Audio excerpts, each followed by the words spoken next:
Hi, this is William Ramsey. Welcome to William Ramsey Investigates. On tonight's show, we have a very special guest, attorney Paul Morantz. One of the main topics we discuss is the group Synanon, founded and ran by Charles Dieterich. The following audio is of Charles Dieterich talking over the wire to members of Synanon, threatening violence against perceived enemies of the group. After the audio of Charles Dieterich, there will be a 3-hour discussion with Paul Morantz concerning his 2 books and his experiences assisting clients in need of help, escaping from coercive groups. This interview will only be 1 hour. The following 2 hours can be found on my YouTube channel at William Ramsey Investigates. Thank you very much. And I keep thinking of the militant posture. Militant defenses, don't tread on me, something like that. And that's what I think we must do that. I think we must do that. And I think taking this kind of a posture will decimate our population once again. Because it means doing something, which is, doing something different, which is the most frightening thing in an other-directed society, other-directed mentality, being an all-eccentric. And I think it will decimate our population, which will be good. There are lots and lots of people. We don't know who they are yet. Some of them are in Synanon, not too many, but they're looking for an aggressive, militant, religious posture, not lying down with the man, and not passive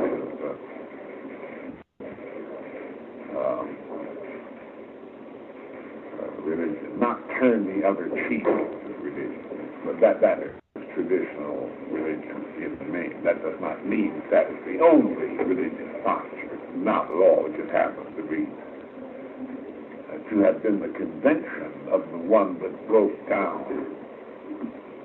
Now, I think we're having the pendulum. We'll go over to the other side, and I propose that we be in the vanguard of that movement.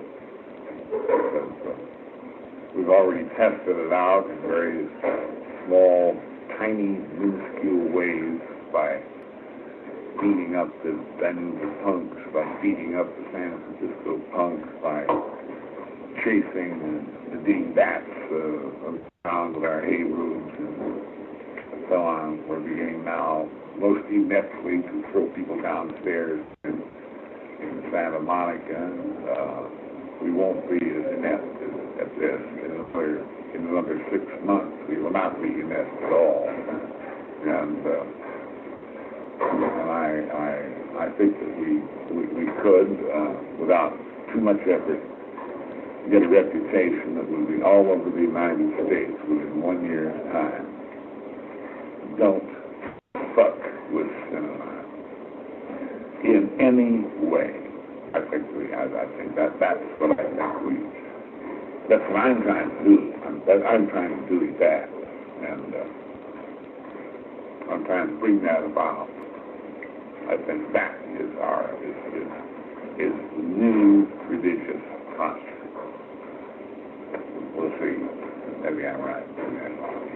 I think we will bring that about. We started quite a while ago with the Imperial Green Deal and so on. We're doing that.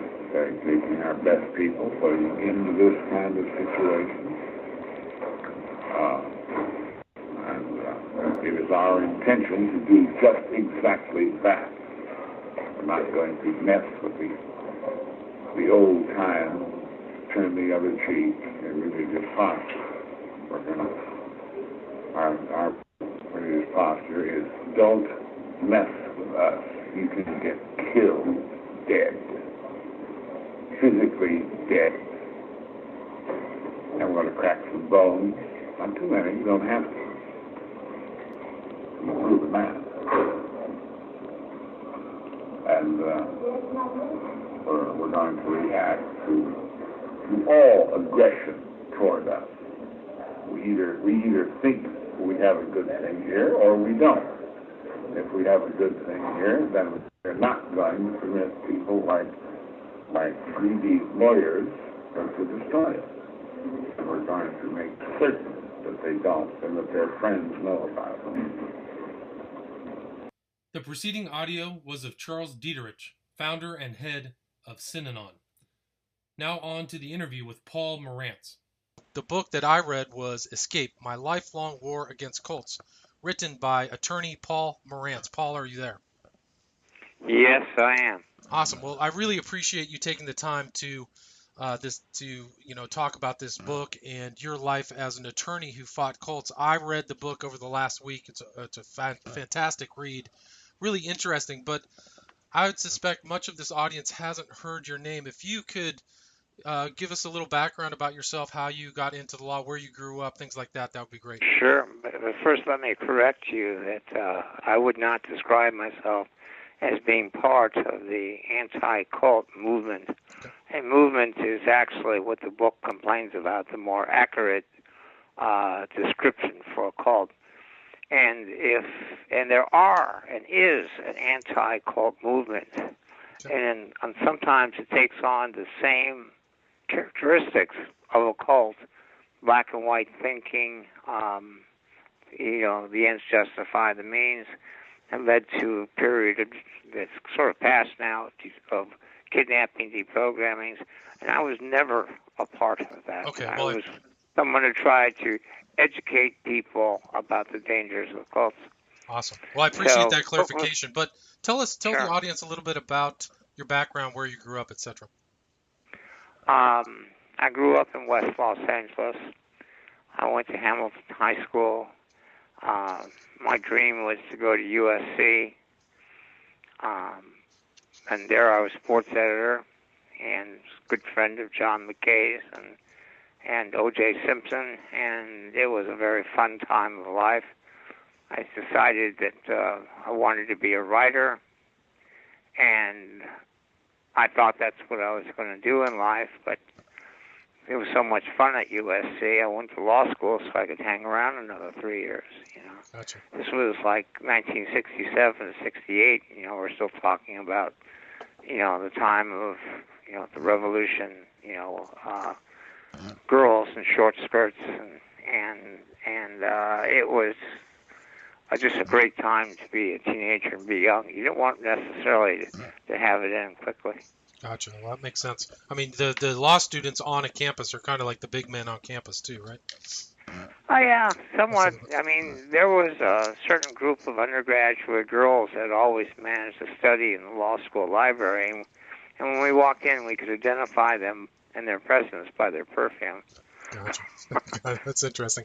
Well, tell us a little bit about what happened when you graduated from USC. How did you kind of get started in these cult-related cases? Well, you first have to start with,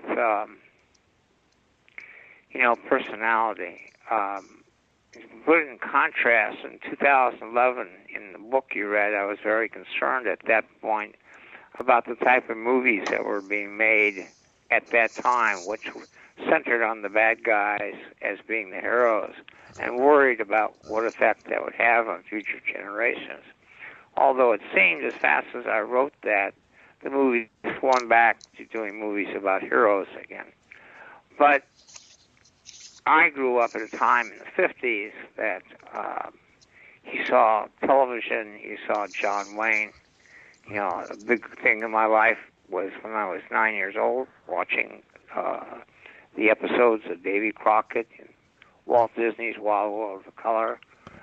And all those things had sort of great effects on me. And I remember seeing the Audie Murphy story. If you know who Audie Murphy is. He was the World War II military fighter, is that correct? Yes. And so these were my heroes. And yet I never felt that I could be a Audie Murphy type or a John Wayne. And I certainly wasn't a match for Davy Crockett. although he was the one I admired the most because he had these principles, be sure you're right and then go ahead. Right. And so when the big thing was when Al Pacino played Serpico in the movie Serpico. Yes. I must have watched that 3 times, read the book, and it was, I felt that I could do that, and that I probably would like doing that, and that what Serpico did was it wasn't a physical, he's going out and attacking the Indians. It was, he was gathering the facts and bringing the evidence, and no one could make him quit, right. Even if he lost his girlfriend, everything, and so Serpico was sort of became my idol, and it was always sort of in the back of my mind that if I was ever placed in a situation that he was and had that type of information, I would do the same thing that he would do. Gotcha. And I guess that the first incident, when I was 26 years old and I was a public defender, we had this crazy judge, Noel Cannon, who was locking people up and locking me up. And she carried a Derringer in her purse, and her name was Noel Cannon. We used to call it Cannon's Law. She even made Time magazine saying that all the lawyers were intimidated by her.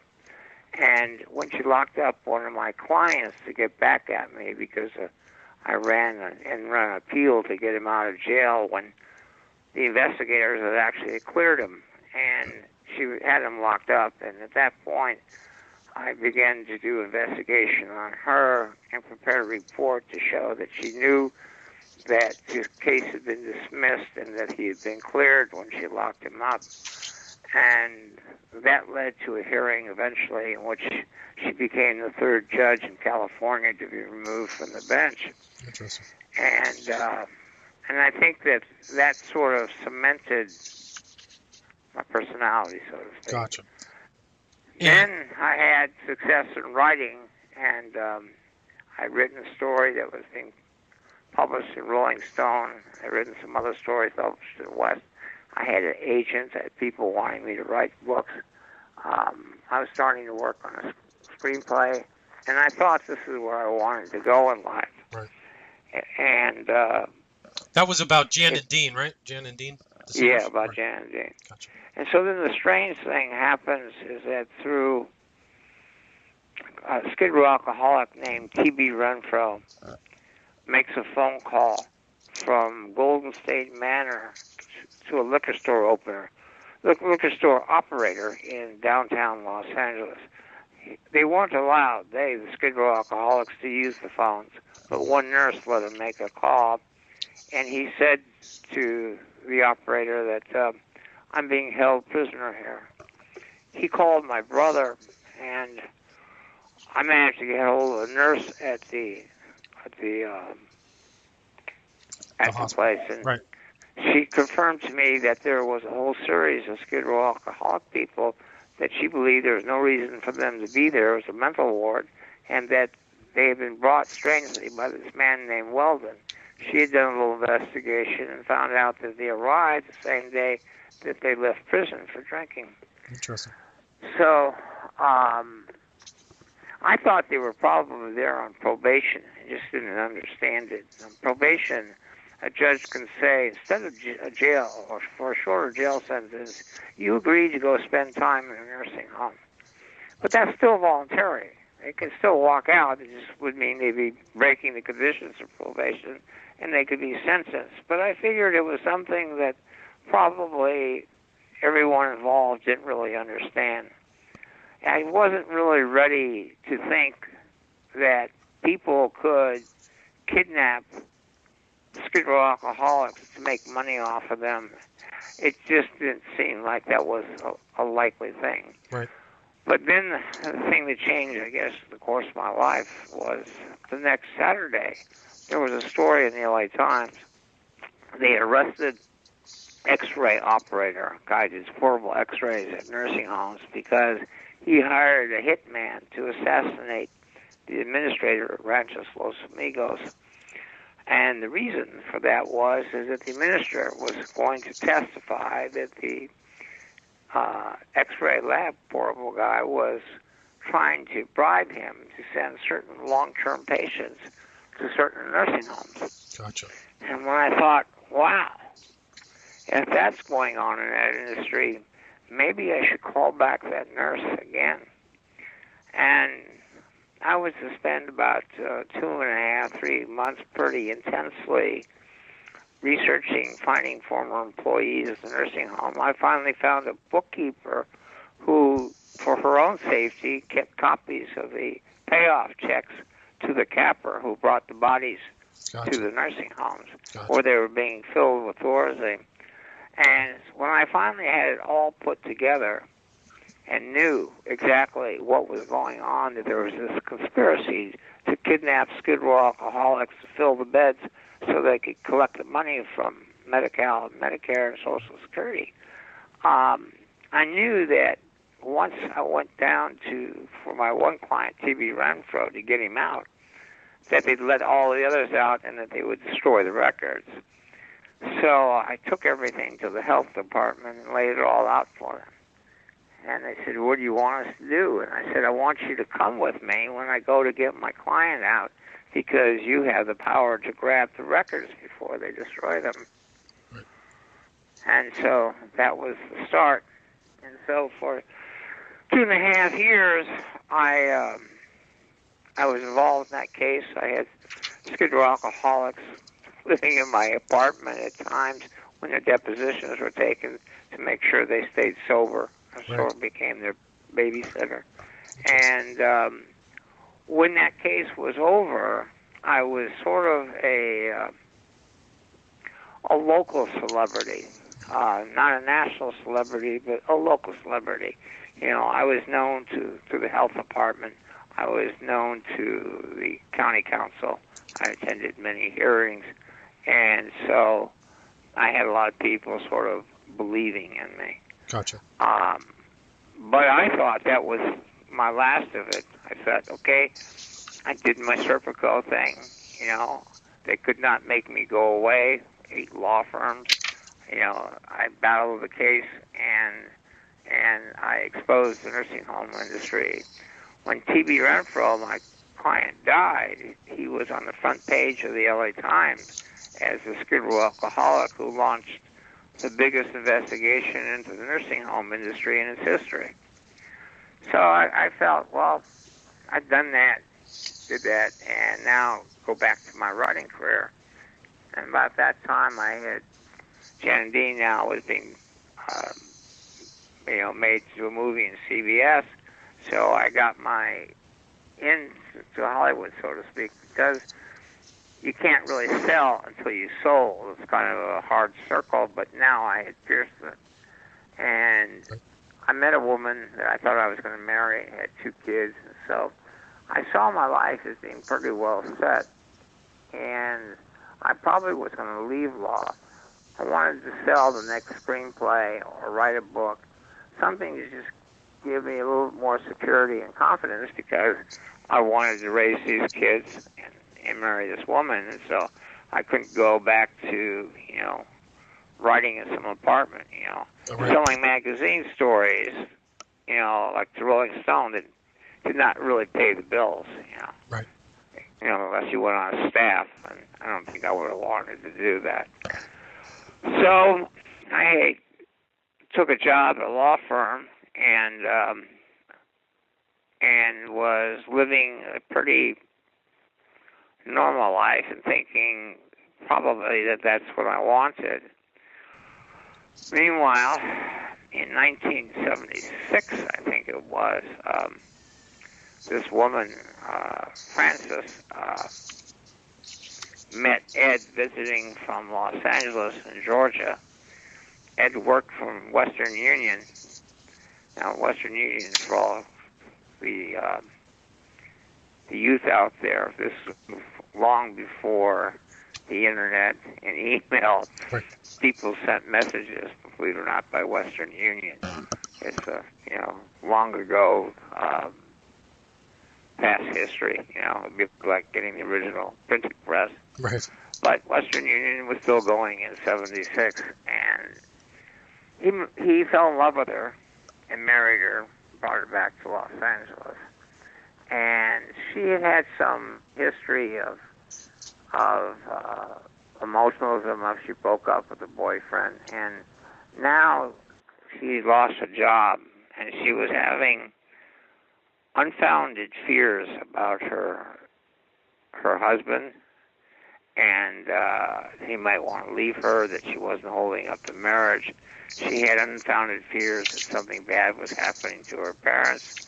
She was becoming moot and sitting in a chair while they're all watching Laker game. Tears were rolling down her cheeks. And Ed decided to take her to the UCLA neuropsychiatric the next day when he got off work.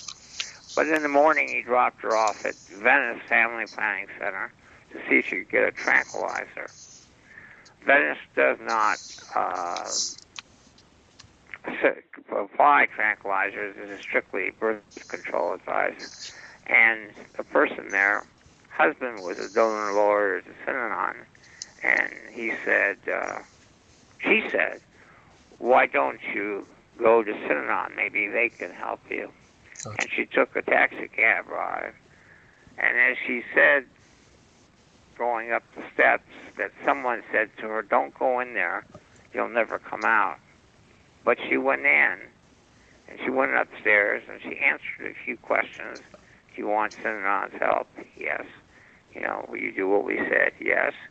And then they came up, and she had waist-long hair, and they shaved it all off, bald. Wow. And then they took her by the wrist into an apartment across the street, and the next morning put her in a bus to Marin County. Right. When she'd ask for her husband, they would say, well, he knows where you are. He obviously doesn't love you. We're your family now. Meanwhile, they called the husband, and he was coming down there, and he was being told he wouldn't be allowed to see her, and males gathered around the desk and sort of pushed him out. And he then began writing letters to the president, to the press, to senators, went to the police, everyone, and couldn't believe it that he's not allowed to see his wife. And she walked into the original Synanon Center. That's the Del Mar Hotel. The Del Mar Hotel, just for people who don't know, is a big building that housed Synanon just south of the Santa Monica Pier in downtown Santa Monica, right by the ocean. Just wanted to get that. Yeah, it was, I think, built in the 1920s or something like that, and it was actually during World War II, it was taken over as a military headquarters. And then after the war ended, it went back to becoming an elite club for the young and rich to go to on the beach of Santa Monica. Young stockbrokers and attorneys and professional people. And but it wasn't making enough money, and Synanon was able to purchase it in '67. Gotcha. So this woman was taken up to another Synanon, and that's Synanon. Their place somewhere in Marin County. Right, gotcha. Right. It was a much bigger facility. They were building a city in Marin County. So Ed ran into a former girlfriend, accompanied by her current boyfriend, and he told the story. And her current boyfriend said, I had a neighbor who got all these guys out of nursing homes, and maybe he can get your wife out of Synanon, and gave him my number. Gotcha. And so when I came in that next Monday, after spending a weekend with my woman and the kids, there was a phone call that Edwin called, and I telephoned him, and he started crying. He was just crying his eyes out. And somewhere in all the tears, I said, stop crying. I'll get her back. I guarantee it. And that was the start. So that was the start. Can you talk a little bit about Synanon, the organization itself, and the kind of the head person who started Synanon, Charles Dieterich? How much detail do you want? Well, I mean, just the audience, I suspect, I didn't know anything about Synanon before I had read the book. I knew a little bit about it through You one know, of its offshoots, but I at, really at didn't one know. time, I suggested when the people were talking about making a documentary to call it the cult that time has forgotten. I see. It amazes to me. It's like, of course, I meet people who don't know who Patty Hearst was, but it still amazes me that how fast Synanon has, because it was a big story. You know, it was a really big story. It occupied the headlines of newspapers and magazine features from its conception in '58 to its end in 1991. You know, Right, for but one period of time, when they tried to kill me, it was the biggest story in the country. wasn't And Synanon then like a massive landowner? They owned tons of property in Santa Monica. Isn't that they were true? the biggest landowner, Santa Monica landowner. Gotcha.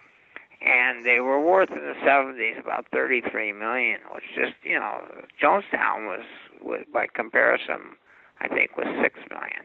Gotcha. You know, and of course, Jonestown occurred 6 weeks after Synanon. Yet history has gone on to always repeat and tell the story of Jonestown, but Synanon was actually far more dangerous. Jonestown erupted within and exploded with a massive suicide, which has happened many times in history. You know, it was to happen, you know, after Jonestown. What Synanon is that they developed a hit squad that went out and attacked people from the West Coast to the East Coast. There was 3 attempted murders, and from their own documents, I'm able to put together about 88 beatings, physical contacts. And it was an organization that had political connections. You know, Dietrich was offered, and his wife were offered posts by our current governor. And back when his first time he was governor in the 70s. Right. And he was, you know, the subject of 4 or 5 books. They made a motion picture on Synanon, Columbia Studios, with Edmund O'Brien playing Charles Dietrich, you know, the founder. Talk a little bit about Dietrich and what, you know, not just the Imperial Marines, but what they kind of instituted and what they believed they could do for the individual. Well, let me say something about, just a comment about what people believe. In destructive cults, and it's defined a destructive cult as generally where the people are the servants of the organization rather than the organization existing to serve its members. And usually the leader is sociopathic and has no problem controlling people's lives and directing them to do their bidding. Now, the way that they get them to do their bidding is that they create a belief system or a set of beliefs or change it and then convince the followers, and that's the motivation, or the carrot with the stick. But in 95 or more percent of the time, the leader doesn't actually believe the beliefs. He's just creating them as a sales pitch. You know, and I would apply that to every case that I know of. So, and that was interesting that in your book you stated that even though the cults changed, you felt like you were fighting the same person. Yeah, that's true. I felt like I was fighting the same personality over and over again, whether his name was Charles Dietrich, Werner Erhard, L. Ron Hubbard. My concerns today are over the future, president-elect.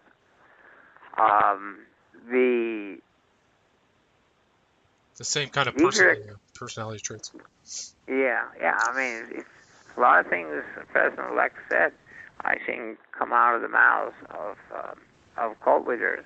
including saying, I have a movement, I will, bring back waterboarding and a lot more, and I want to hold rallies where everyone comes out and cheers me.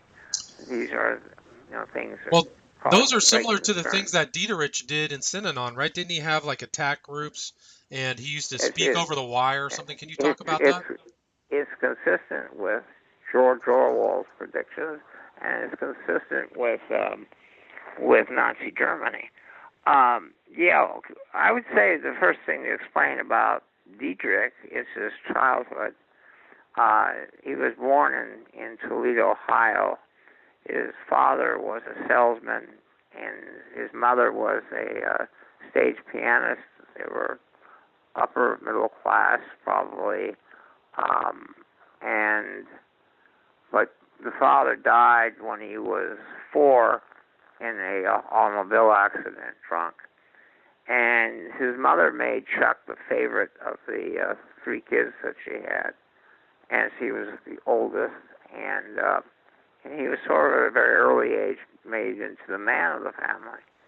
And 4 years later, his youngest brother dies of the flu. We're talking about a time in which, they didn't have the drugs that we have today.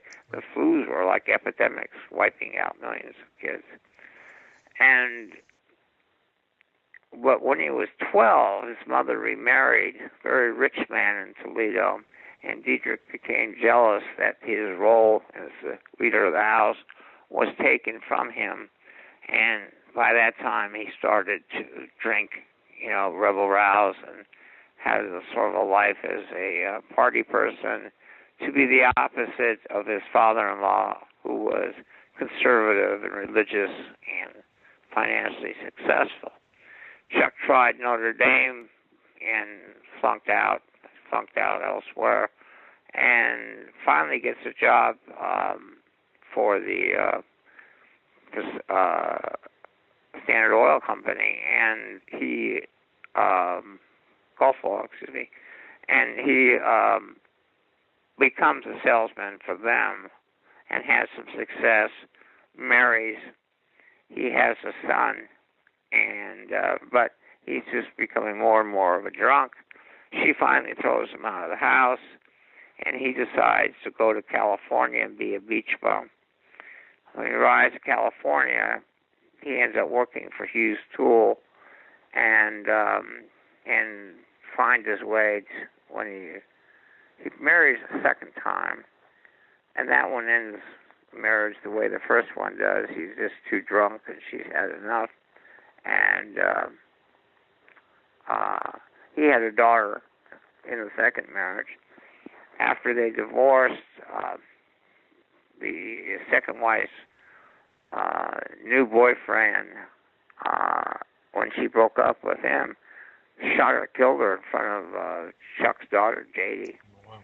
So J.D. ends up coming into Synanon, and she will become later the heir successor. Gotcha. When Dietrich became an AA fanatic and rose within AA, he volunteered for an experiment that was being done to see whether or not a new drug might help alcoholics stop drinking. And the drug was LSD.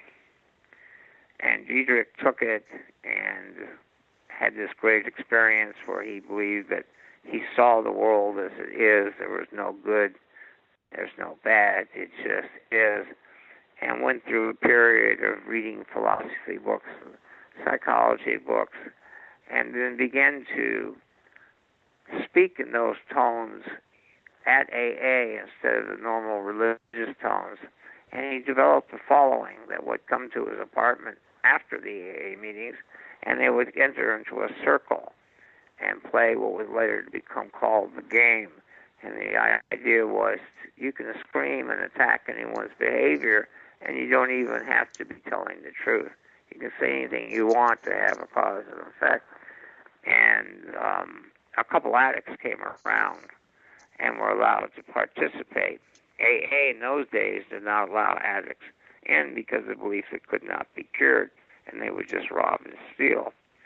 And these addicts stopped shooting while they were there, although later they would go back to it. And more addicts came around. The alcoholic people didn't want them. And AA said they can't come to meetings. And so Diederich stood up at AA and, accused them of bigotry and everything. He made his decision. And his decision was, well, you got AA for the alcoholics, but there's no one for the addicts. So he tossed out the alcoholics and kept the addicts. And at first it was just a small storefront in Venice called the Tender Loving Care Club. Right. But when they found the name was taken, when they finally incorporated in '58, someone had smeared the word for their games. They were called Rural Synonyms at the time.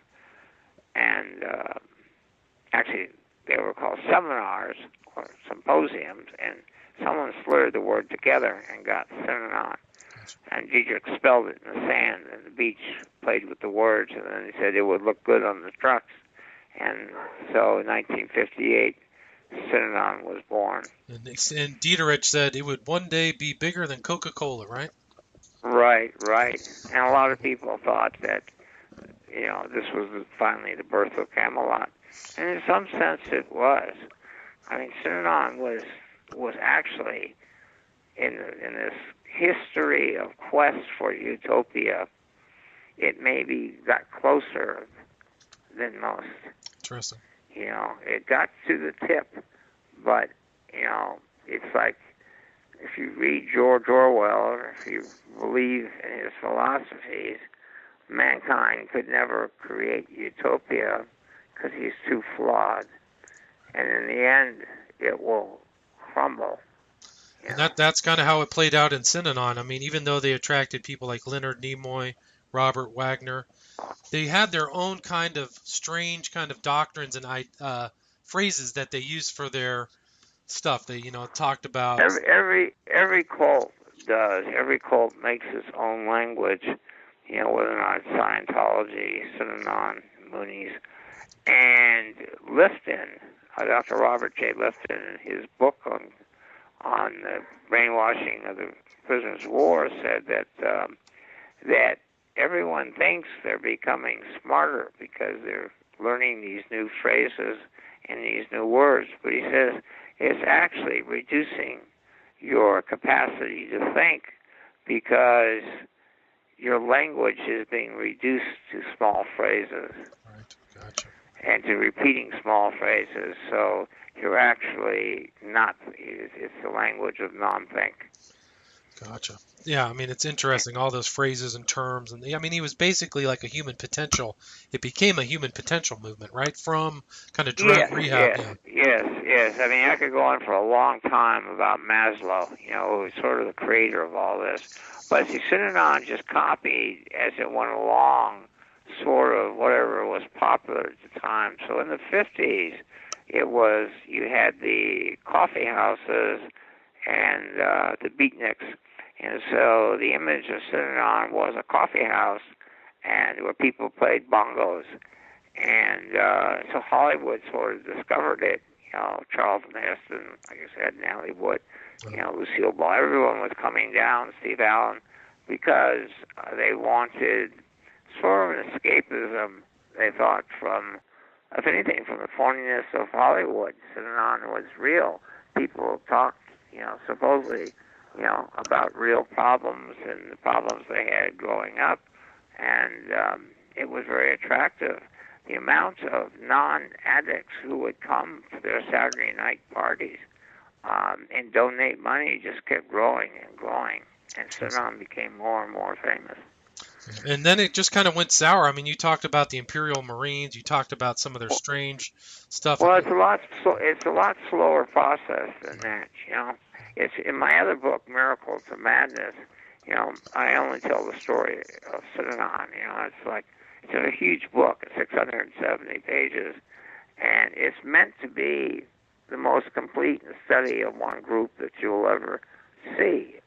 I had every newspaper ever written on Synanon. I had all their memos.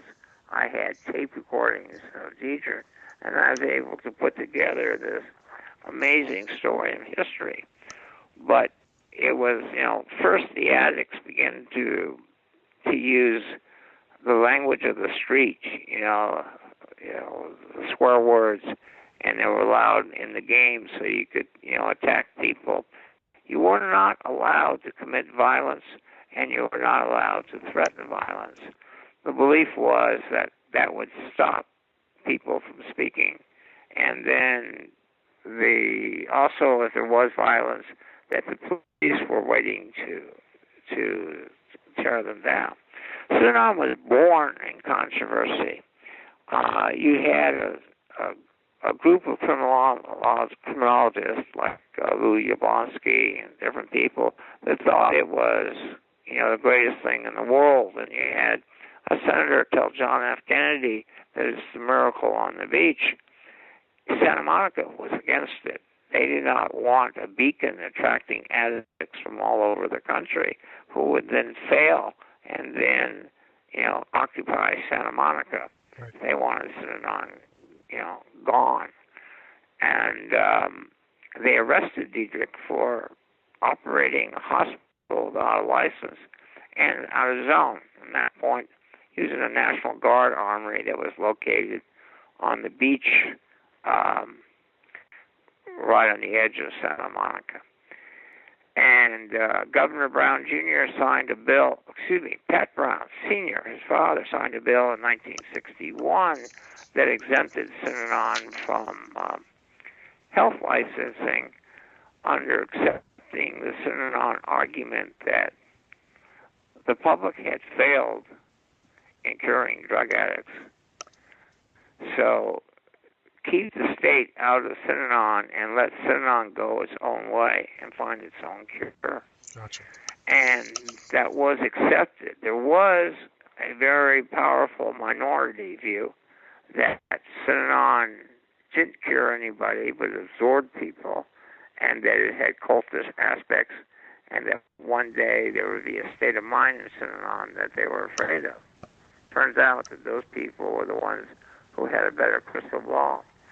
But you can't blame the people who jumped on Synanon's wagon, because they had, from the beginning, like 13, 14 people, average age, say 35, 36 years old, that had robbed banks, that had, done stick-ups, that had, been hooked on heroin since they were, 15 or 14, who now were living lives that were envious.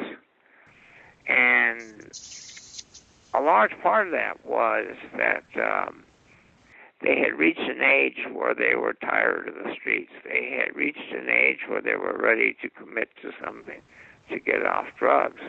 And then Synanon sort of made the discovery that, one is there was hope, because at that time in 1958, the idea that you could ever cure a heroin addict was thought to be impossible. There was no hope. We might as well just give him his drugs or shoot him. Gotcha. And Synanon had showed that, if you put a roof over their head, take away their problems by giving them a bed, feeding them friends, not only friends, but the people that they knew on the street that they used to shoot with are the people who are telling them, don't do it anymore, and look at me, look how I look today, and you can look like this. And so there was, a discovery. Right. So they were able to cure people, but how did Synanon kind of generate its funds? Well, they had people donating. They had the game club. And then Diedrich was a pretty smart businessman, making some deals on property. A gas station company let them buy some gas stations that they ran. But the biggest thing was they got a stamp machine that allowed them to stamp products. So this was your promotional items for big business. So you would go to, say, a Fortune 500 company and say, here, order your giveaway pens with your name stamped on it, but also stamped on it would be Synanon.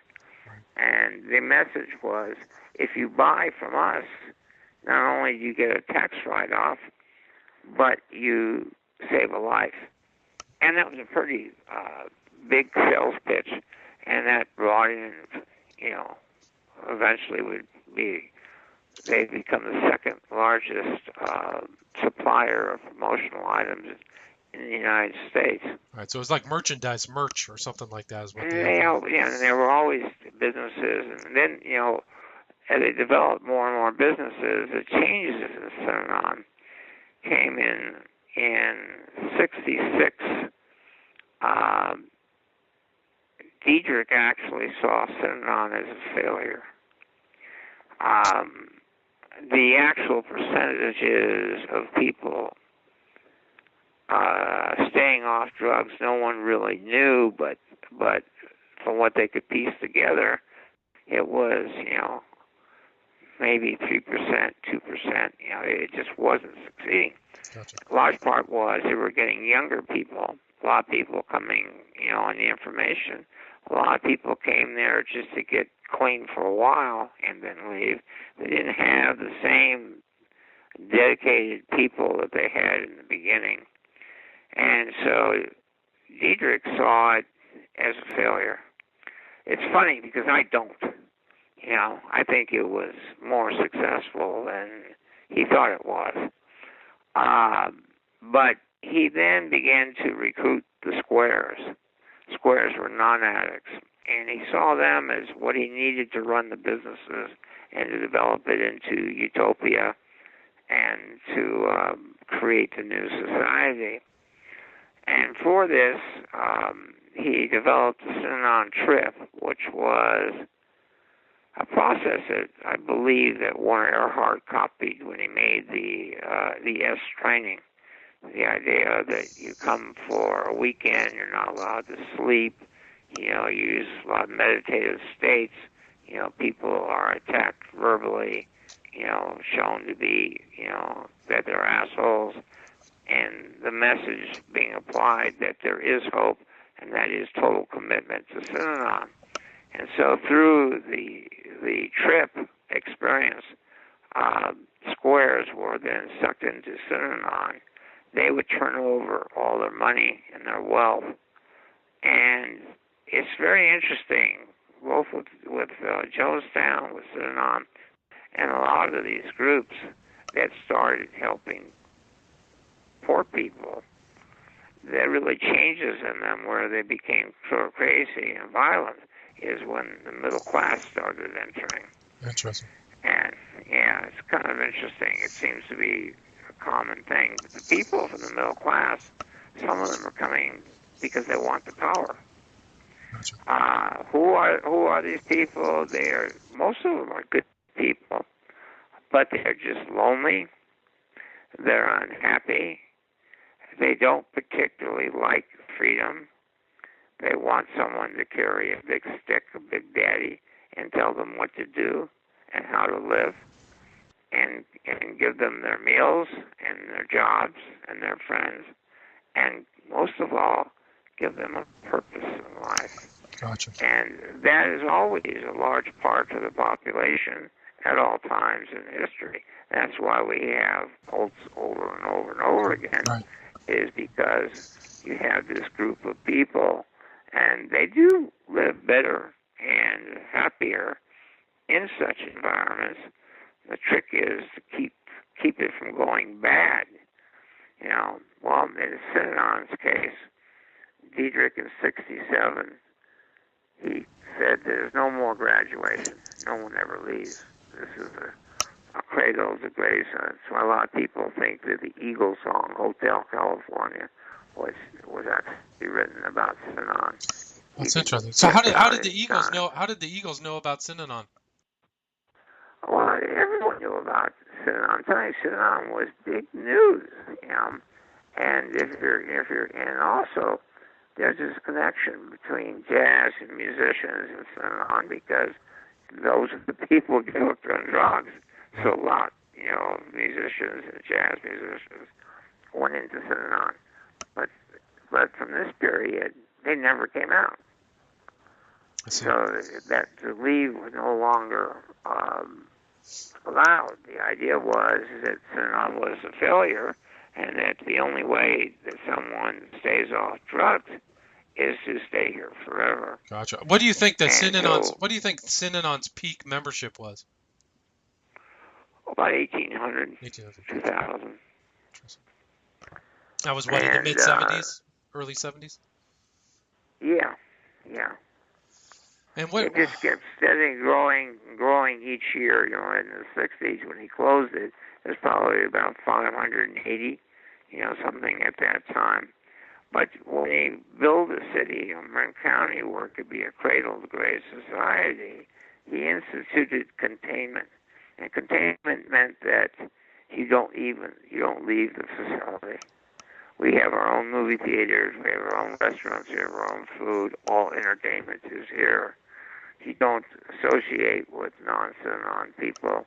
You don't leave unless you're in a group of people that go out together. And containment was basically the death of Synanon. Because now in a world that's contained, you now got George Orwell's 1984. You've got the wire, the speakers, the public address system.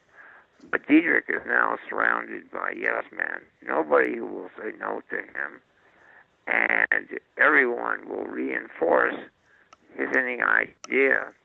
And no one's having any source of information or contact other than Synanon. Synanon in the wire. So Can you explain what the wire was and how that functioned? They set up speakers all throughout. They had, later they built a city in the Badger Mountains in Visalia, and then one like Havasu. And the wire was a broadcasting system. There was a radio station, and it was 24 hours, and it was in all the bedrooms, all the hallways, the bathrooms, and, Diederik could patch in with a microphone and speak any time. And then there was always your DJ who would be playing news, and they would play over tapes of Diederik speaking, and eventually the major conversation on the wire was the enemies and getting the enemies. Gotcha. It was 1984. Everyone says when 1984 arrived, they said, well, it never happened. Orwell was wrong. The fact is it happened in 1977. Gotcha. And Synanon became increasingly violent around that time too. Is that correct? Synanon commenced violence in 1974. And I can tell you how that happened if you want. Yeah, please do. The IRS, because of the squares moving in, began to challenge the idea that Synanon was a charity and should be not have to pay taxes if they really were running businesses and supporting a lifestyle. And seeing this battle coming, Diederik and his law people, Dan Garrett, Howard Garfield, they plotted together and decided that the way to keep their tax status was to become a religion. Kind of like Scientology. And it also, the same way somewhat the same way Scientology came in. Scientology came into existence over a legal decision that said it was a fraud to make the representations that it would, of all its cures, that they could only make a religious representation of belief, but not scientifically. And so Dianetics ended, Scientology was born.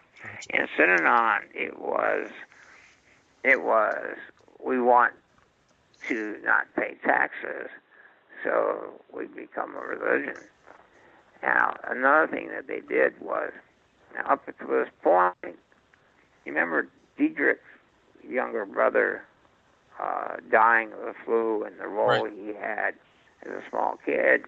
Diederik walked away from his son and moved to California, he walked away from his daughter. He had never shown any interest in kids. In fact, on tape recordings, you have him just basically say he doesn't like them. And so inside Synanon, babies were taken from their mothers at 6 months and put in a hatchery where they would be raised by the community, and parents were discouraged from ever seeing their kids. They don't belong to you, they belong to Synanon. But by now, you've had kids who had grown up and been 18, and they basically leave. And Dietrich says, well, we spend all this money feeding and raising them, and then they leave. So we don't profit from this. So why do it anymore? So, and he basically orders, starts a vow of childless to have no children. But first, he says, we're going to take in the teenagers who are troubled and apply the Synanon system to them. And the Synanon system was to put them in the game, make them work jobs, and to strict punishments and a system of rewards and punishments and orders to act a certain way or you will be punished. And they then applied to juvenile departments and to the state and said, hey, don't spend your money putting these kids in juvenile hall. Send them to us, and we'll fix them. And this became known as the Punk Squad. And these kids were streetwise and really didn't want to be there and wanted to get back. And so the Synanon system didn't work at all. And Dietrich got frustrated. He felt they should be respected by these punks. And so he ordered that you could hit them in the face, kick them in the ribs, knock them to the ground, and then just put them in a game to discuss them why they got treated that way. And they even kept logs on it, which I have. I knew they beat up. And then eventually it spread to even the kids that were born there. If they acted out, they could be subject to this treatment. And then if a kid tried to escape, he was beaten. And if a kid tried to steal money or something to help him escape, there's one kid, Clifford Zipperary, they brought him up on the stage, and 4 people were beating him up while it was played on the wire so that everyone could hear him screaming. Wow. Dietrich called it a carom shot that affects the behavior of one person. It spread. And then it was people who stole from Synanon to go out and teach them a lesson. And from there, it was just a short jump to anybody who says anything bad about Synanon, anybody who does anything to harm Synanon.